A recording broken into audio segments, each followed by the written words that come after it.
Tu regardes l'actu et tu te dis, c'est quoi ce bordel économique? T'inquiète, je suis là pour déchiffrer tout ça en speed, avec une touche japonaise. Aujourd'hui, la dette nationale est le mot du jour. Chaque tour, la dette. Allez, c'est parti. Tu crois que désendetter un pays, c'est forcément bien? Que moins de dettes, c'est plus de liberté? Alors écoute bien, parce que Trump, Ceausescu et même Hitler, ils ont tous voulu la même chose. Rembourser les dettes pour sauver la nation. Et ça a très souvent mal fini. Je t'explique en speed. Trump et son fantasme de la dette zéro. Trump l'a dit et répété, la dette américaine est une bombe à retardement. En 2024, elle dépasse les 34 000 milliards de dollars.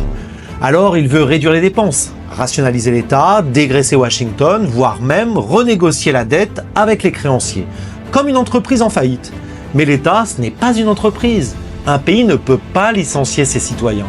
Et surtout, la dette publique américaine, c'est aussi la retraite des Américains. Les bons du trésor détenus par les banques, les assurances, la Chine, le Japon. Une rupture brutale pourrait mener à une panique mondiale. Et l'histoire nous montre que cette idée du désendettement total cache souvent une dérive autoritaire. Ceausescu, l'exemple cauchemar. Roumanie, années 80, Ceausescu veut rembourser toute la dette extérieure pour ne plus être dépendant du FMI. Il vend tout, pétrole, nourriture, textile, or. Mais pour garder les devises, il prive son propre peuple. Coupure d'électricité, chauffage interdit, ration de pain et de sucre, surveillance de masse. À Bucarest, les files d'attente devant les magasins vides durent des heures. Pendant ce temps, il construit le Palais du Peuple, un monstre de béton plus grand que Versailles.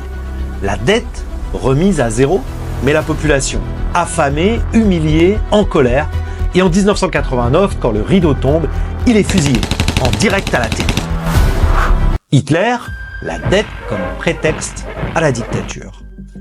Années 30, l'Allemagne est étranglée par les réparations du traité de Versailles.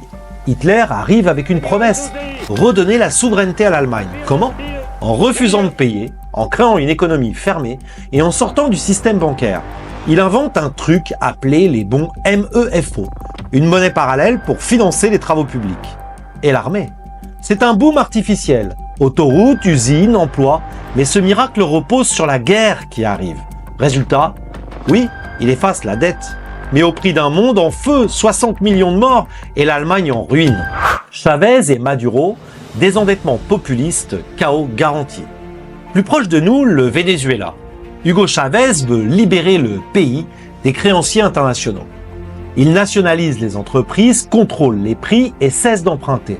Son successeur, Maduro, continue. Mais en refusant la dette, il refuse aussi l'investissement extérieur. L'industrie s'effondre, le pétrole mal géré ne suffit plus, l'économie s'écroule, l'inflation explose, 1 million de % en 2018. Les billets ne valent même plus le prix du papier. Résultat, une crise humanitaire et plus de 7 millions de Vénézuéliens qui quittent le pays. La dette a été évitée, mais la pauvreté, elle, est devenue totale. L'obsession de la dette cache souvent autre chose. Tous ces dirigeants ont un point commun.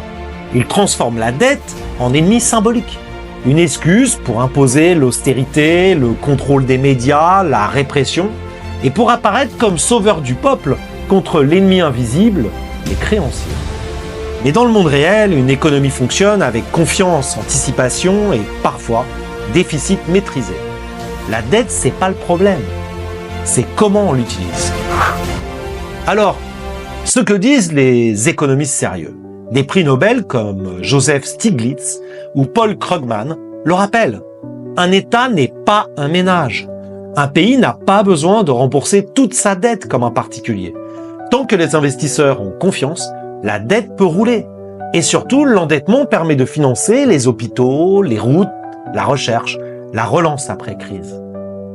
Les États-Unis ont connu leur plus forte croissance avec des déficits massifs. Et l'idée que zéro dette égale liberté, c'est souvent une illusion, voire un piège idéologique. Et Trump dans tout ça? Trump, c'est pas Ceausescu ni Hitler, on est d'accord. Mais son discours, il fait écho. Il parle de restructurer la dette, de couper dans les aides sociales, de sacrifier aujourd'hui pour sauver demain. Il utilise les mots de l'entreprise, mais applique la logique du choc politique. Créer une crise pour imposer ses choix. Et pendant ce temps, baisse des impôts pour les riches, hausse de la dette fédérale, militarisation du discours, il ne sauve pas l'économie. Il instrumentalise la dette pour asseoir son pouvoir. Elon Musk est un génie de la tech, nul en économie. Et même Elon Musk s'en mêle. Il tweete que la création monétaire est un vol, que la dette publique est une arnaque. Mais c'est du libertarianisme de Reddit.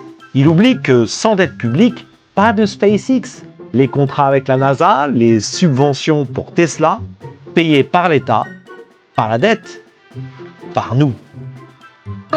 C'est là, Elon. T'es un génie de l'espace, ok. Mais sur Terre, l'économie, c'est pas juste du code. Réfléchis bien à ça. Et pourtant, la dette mal gérée, c'est aussi un vrai danger. Attention, faut pas tomber dans l'excès inverse. Ouais, trop de dettes mal gérées, c'est risqué. Quand les taux d'intérêt explosent, quand la monnaie se dévalue, quand on emprunte juste pour combler des trous sans investir, c'est là que ça devient toxique. Mais l'objectif n'est pas zéro dette. L'objectif, c'est investir intelligemment, garder la confiance, créer de la valeur pour demain. Alors, qu'est-ce que nous pouvons dire en conclusion? Désendetter un pays, c'est pas mal. Mais quand c'est fait au nom d'une vision autoritaire, déconnectée du peuple, ou pour satisfaire l'ego d'un dirigeant ou d'un milliardaire illuminé, ça finit souvent en dictature, en chaos ou en guerre. Alors la prochaine fois qu'un politicien ou un influenceur te dit « effaçons la dette et tout ira bien », pose-toi une question. À qui ça profite? Kuni no shakki no kesu koto, sure wa tokidoki dokusai no hajimari. Mata na.